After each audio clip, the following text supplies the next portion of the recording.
Adaora feared men more than failure, and no one knew why, until her story began to unfold. Welcome to Tales by Ebony Black, the home of emotional African stories. Adaora took a long breath before she began speaking. Mrs. Andidiamaka encouraged her with a gentle nod, her eyes warm and patient. For years, Adaora had buried her story so deeply that she had almost convinced herself it didn't matter. But sitting in the quiet counseling room, she finally felt safe enough to let it out. "It didn't start in one day," she said softly. "It began when I was very young." At 7, Adaora was already a chorister, covering the children's mass every Sunday. Her voice, clear, soft, and melodious, was a gift she inherited from her mother, who held a Ph.D. in music and was respected across the diocese. People loved to hear Adaora sing, and the reverend sisters who coordinated the children's choir adored her. Sometimes they invited her to the convent after rehearsals. Those visits were magical to her.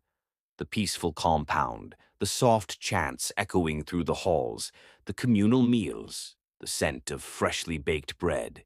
It all fascinated her innocent mind. Before long, Adaora found herself longing to become a reverend sister.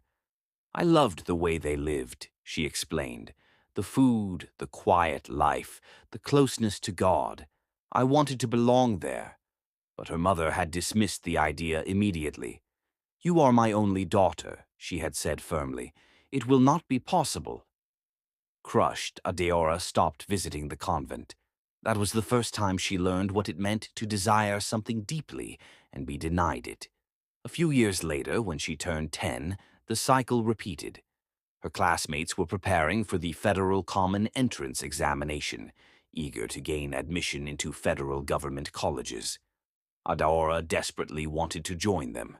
She pleaded with her mother, begged even, but Mama insisted she would attend a girls' Catholic missionary school instead. "She said it would shape my morals better," Adaora told the counselor, her eyes distant with memory. But at that age, it just felt like punishment. She cried the entire night, imagining her friends moving ahead without her. Still, she obeyed her mother, wrote the entrance exam into the Catholic school, and passed with ease. She became a boarder. Life there was structured, almost sacred. The Reverend Sisters taught them everything: how to dress properly, how to act decently, how to speak with the grace expected of young Catholic girls. Once a month, they gathered all the students for motherly advice. Fridays were for YCS meetings, where they prayed, learned doctrine, and discussed Catholic values. But the moment that shaped her the most came in JSS 3. Her Christian religious studies teacher, a strict and deeply spiritual woman, taught a series on purity. She emphasized the importance of keeping one's virginity until marriage, explaining consequences of premarital sex in vivid detail. Whenever she entered the classroom, she would tune a familiar chant, "My virginity," and the class would chorus loudly, "Is my pride." The teacher told them stories, stories of girls who kept themselves until marriage and were honored by their husbands, and of others who didn't and suffered for it. She spoke of guardian angels assigned specially to virgins, protecting them day and night.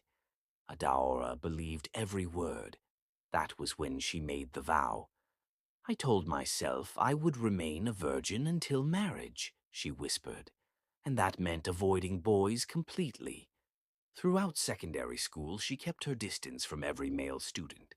She convinced herself her guardian angel was happy with her, even guiding her mother's decision to send her to a Catholic school. After graduating, Adora stayed home for several months before gaining university admission. In that period of waiting, something unexpected happened. A boy began to notice her. His name was Caudina, handsome, charming, a little older, and well known in the neighborhood.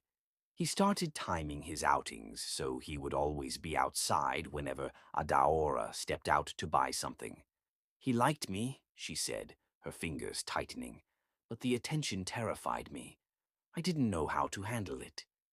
It was the beginning of the fear that would grow with her into adulthood. And as she spoke, the counselor finally began to see the threads that formed the tangled web in Adaora's heart. This is the end of this episode. Till the next episode.